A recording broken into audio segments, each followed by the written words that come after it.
जी, civil third year आज lecture है। Civil 354 book का कोड है concrete technology and RCC design. तो हम चूँकि पेपर 20 स्टार्ट किया हुआ है जिसमें आरसीसी डिज़ाइन, आरसीसी के मेंबर्स को हमने डिज़ाइन करना है। तो अभी हमारा पहला टॉपिक चल रहा है सिंगली रीइंफोर्समेंट बीम या सिंपली रेक्टेंगुलर बीम, उसका डिज़ाइन चल रहा है। तो हमारे पास यहाँ पर एक क्वेश्चन है। क्वेश्चन ये है कि हमारे पास एक सिंपली सपोर्टेड बीम है जिसके ऊपर एक पॉइंट लोड भी आ रहा है और यूडीएल लोड भी आ रहा है। पॉइंट लोड जो है 6000 पाउंड आ रहा है और यूडीएल 1000 पाउंड पर फिट आ रहा है। और इसका स्पैन जो है बिटवीन टू इसके जो सहारे हैं, दो सहारे के दरमियान जिसका जो है वो जो इसका स्पैन है, जो लेंथ है वो 16 फीट है। तो हमारे पास यहाँ पर ये डाटा है एक बीम के लिए जो हमने अखज़ किया क्वेश्चन से। तो वो क्या है कि ब्रेड्थ हमें दी हुई है 10 इंच, स्ट्रेस ऑफ कंक्रीट है 3000 पाउंड पर इंच स्क्वायर। तो इसे हम PSI भी कहते हैं, याद रखना, ये मैं आपको बार बार समझा चुका हूँ। और इसी तरह FY हमारे पास जब 40000 पाउंड पर स्क्वायर इंच है, PSI लेंथ 16 फीट है। तो डिज़ाइन करना है, उसमें हमने डेप्थ भी निकालनी है और इसका एरिया ऑफ स्टील भी हमने निकालना है।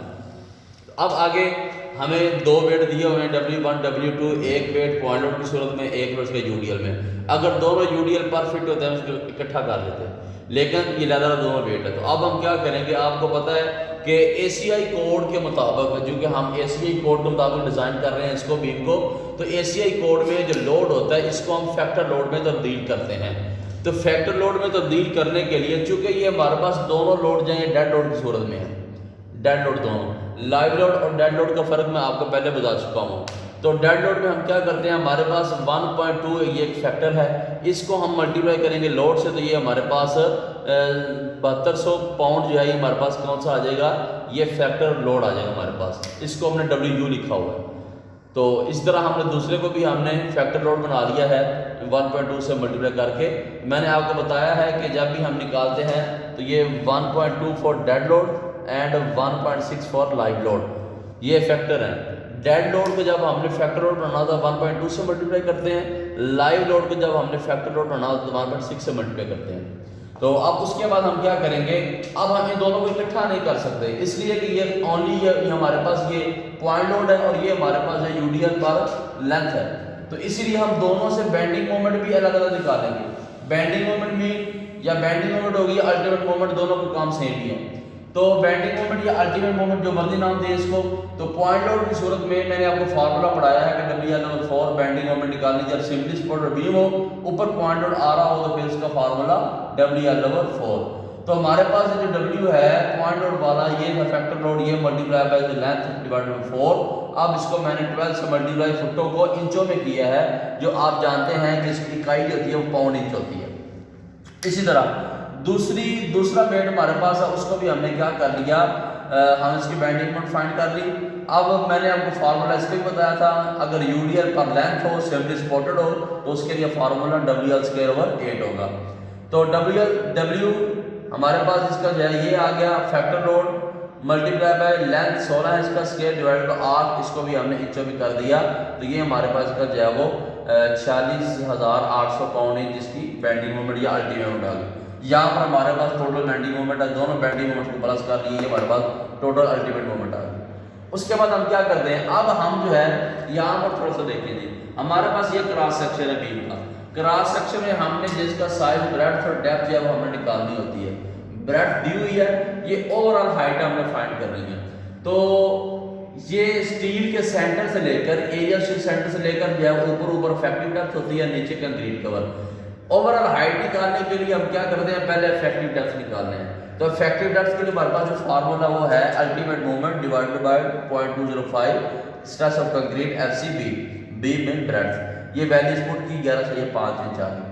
ओवरऑल डेप्थ के लिए अगर हमारे पास ये इफेक्टिव डेप्थ आ जाए तो हमारे पास जो कंक्रीट कवर होता है वो था 1.5 इंचों में, तो वो हमने इसमें प्लस किया, हमारे पास ओवरऑल हाइट आ गई।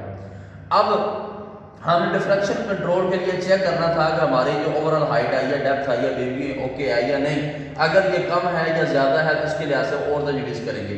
तो उसके लिए फार्मूला है, सिंपली सपोर्टेड बीम के लिए ओवरऑल हाइट चेक करनी हो डिफ्लेक्शन कंट्रोल के लिए L/16, length of 16 multiply by 12 इंचों में किया इसको, तो ये 12 इंच आ गया। जो हमने हाइट निकाली वो 13 इंच है, जो हमारे पास डिफ्लेक्शन कंट्रोल से 12 ये कम है, लिहाजा इसको ओके करेंगे, यही हमारी फाइनली होगी। उसके बाद स्टूडेंट्स हमने जो है वो एरिया निकालने हैं। हमने दो तरीके यहाँ पर यूज़ किए हैं। एक तरीका हमारे पास जो है वो कौन सा स्टील रेशियो मेथड है, दूसरा तरीका हमारे पास ट्रायल मेथड है। तो स्टील रेशियो के तरीके से एएस मिनिमम ये फार्मूला मैंने आपको पढ़ा चुका हूँ, बताया भी है, आप फिर बता रहा हूँ कि ये है जनाब साई मल्टीप्लाई बी डी, ये स्टील रेशियो है। स्टील रेशियो में आपको बता चुका हूँ ये ऐसे सिस्टम में 200/FY 1.4/5 होता है और एफ के सिस्टम में 200/FY होता है। तो ये हमारे पास की वैल्यू आ जाएगी। उसके बाद एएस मैक्सिमम के लिए फार्मूला जो मैं आपको पढ़ा चुका हूँ 0.375 0.85 बीटा 1 FCR/Y डी डी, इनकी वैल्यूज पुट करके हमारे पास एएस मैक्सिमम आ गया। उसके बाद ट्रायल मेथड के जरिए हमने जो है ये एरिया से निकालना है।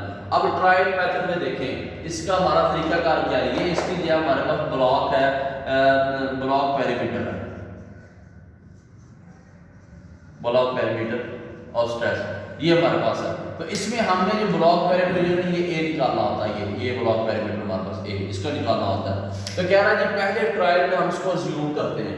अज्यूम करने के लिए हम क्या करते हैं कि अफेक्टिव डेप्थ के थर्ड पार्ट यानी तीसरा हिस्सा जो है वो सर्च करते हैं इसको अफेक्टिव डेप्थ बटा 3, तो ये हमारी इसकी वैल्यू है। उसके बाद जो है हमारे पास एरिया ऑफ स्टील का फार्मूला बेंडिंग मोमेंट बटा 0.9F/D-A/2 ये फार्मूला। इसी तरह हमने दूसरा भी ट्रायल किया, लेकिन दूसरे ट्रायल में हमने क्या किया, ए की वैल्यू निकाली जो गस्सेट थी ASFY, जहां पर हमने अज्यूम किया था, यहां पर इसकी वैल्यू हमने गस्सेट फार्मूले से निकाली है। फिर एएस, फिर थर्ड ट्रायल की वैल्यू हमारे पास जो है वो ये आई है, इसको हमने जो है वो ओके कर दिया क्योंकि ये नियरली है बाकी सब के, इसलिए हम इसको जो है ओके करेंगे। लिहाजा यहाँ तक आपका जो है वो क्वेश्चन, उसके बाद इसका लास्ट पॉइंट जो है नंबर 12 सरिया निकालने हैं। इसका तरीका मैं बता चुका हूँ आपको, एरिया स्टील बटा एरिया बार बारहा बताया किस तरह सरिया निकालने होते हैं। हमने ये एरिया बार लगाया, किस तरह का एक किस तरह का, तो हमारे पास 3 सरिये इसमें आ गए। तो आई होप कि आपको समझ आ गई होगी। इंशाल्लाह नेक्स्ट लेक्चर के लिए फिर इंशाल्लाह